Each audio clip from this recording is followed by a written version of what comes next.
السلام علیکم. سنو نیوز بلیٹن کے ساتھ میں ہوں آر جے نور الایمان. سب سے پہلے اہم خبریں.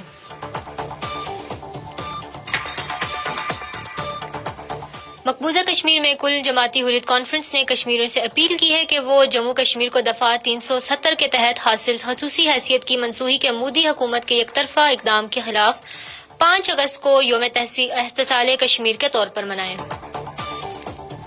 آزادی پسند کشمیری قیادت نے مقبوضہ کشمیر میں انسانی حقوق کی خلاف ورزیوں پر احتجاج کیا ہے.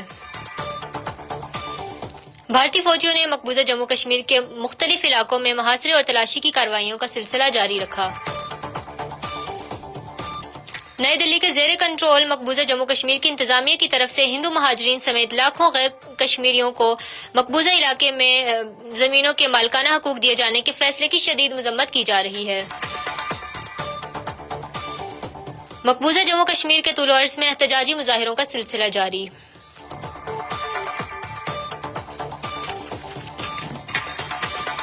اور اب خبروں کی تفصیل.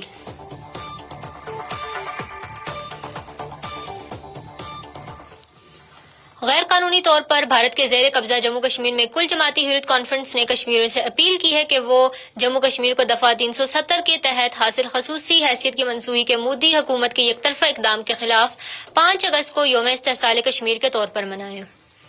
بھارتی حکومت نے 5 اگست 2019 کو دفعہ 370 ختم کر کے مقبوضہ علاقے کا فوجی محاصرہ کر لیا تھا، جس کے بعد بڑے پیمانے پر انسانی حقوق کی خلاف ورزیاں اور سیاسی رہنماؤں اور کارکنوں کو گرفتار کر لیا گیا.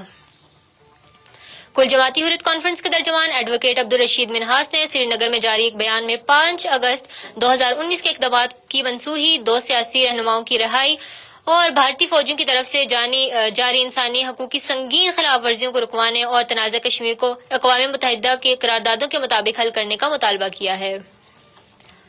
غیر قانونی طور پر نظر بند کل جماعتی حریت کانفرنس کے رہنما بشیر احمد عرفانی نے بھی جیل سے جاری ایک پیغام میں 5 اگست کو کشمیر کی تاریخ کا ایک دردناک اور المناک دن قرار دیا ہے. بھارتی فوجیوں نے مقبوضہ جموں کشمیر کے مختلف علاقے میں محاصرے اور تلاشی کی کارروائیوں کا سلسلہ جاری رکھا. بھارتی فوج اور paramilitary central reserve police force نے پونچھ، راجوری، کشتواڑ اور ڈوڈا اضلاع میں بڑے پیمانے پر محاصرے اور تلاشی کی کارروائیاں کی. نئی دلی کے زیر کنٹرول مقبوضہ جموں کشمیر کی انتظامیہ کی طرف سے ہندو مہاجرین سمیت لاکھوں غیر کشمیریوں کو مقبوضہ علاقے میں زمینوں کے مالکانہ حقوق دیے جانے کے فیصلے کی شدید مذمت کی جا رہی ہے. ماہرین نے خبردار کیا کہ یہ اقدام مقبوضہ کشمیر کے بارے میں اقوام متحدہ کی قراردادوں کی خلاف ورزی ہے. انہوں نے کہا کہ متنازع علاقے میں باہر کے لوگوں کو آباد کرانا جموں کشمیر میں آبادی کا تناسب تبدیل کرنے کی ایک مذموم کوشش ہے جو کشمیریوں کے لیے ناقابل قبول ہے. مقبوضہ جموں کشمیر کے طول و عرض میں احتجاجی مظاہروں کا سلسلہ جاری ہے اور لوگ جموں کشمیر کی ریاستی حیثیت کی بحالی، پانی کا بحران حل کرنے اور مزدوروں کے حقوق کا تحفظ یقینی بنانے کا مطالبہ کر رہے ہیں. سری نگر میں مظاہرین نے تاخیری حربے استعمال کرنے پر مودی حکومت کی مذمت کرتے ہوئے ریاستی حیثیت کی فوری بحالی کا مطالبہ کیا.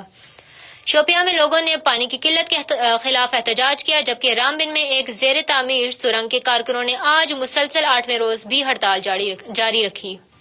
وہ اپنے حقوق اور مقبوضہ جموں کشمیر سے باہر کے لوگوں کو بھرتی کرنے کے خلاف احتجاج کر رہے ہیں. اور اب موسم کی اپڈیٹ.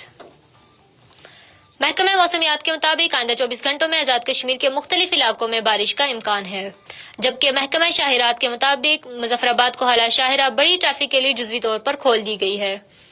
تاہم پاکستان آنے جانے والے مسافر ایبٹ آباد، مظفر آباد شاہراہ سے سفر کریں. آزاد کشمیر بھر کی تمام شاہراہات کھلی ہیں، تاہم مسافر غیر ضروری سفر سے پرہیز کریں. اس کے ساتھ ہی اس وقت تک کی خبریں ختم ہوئی. تازہ ترین خبروں اور تبصروں کے لیے دیکھتے رہیے سنو FM 89.4. تب تک کے لیے مجھے دیجیے اجازت. خدا حافظ.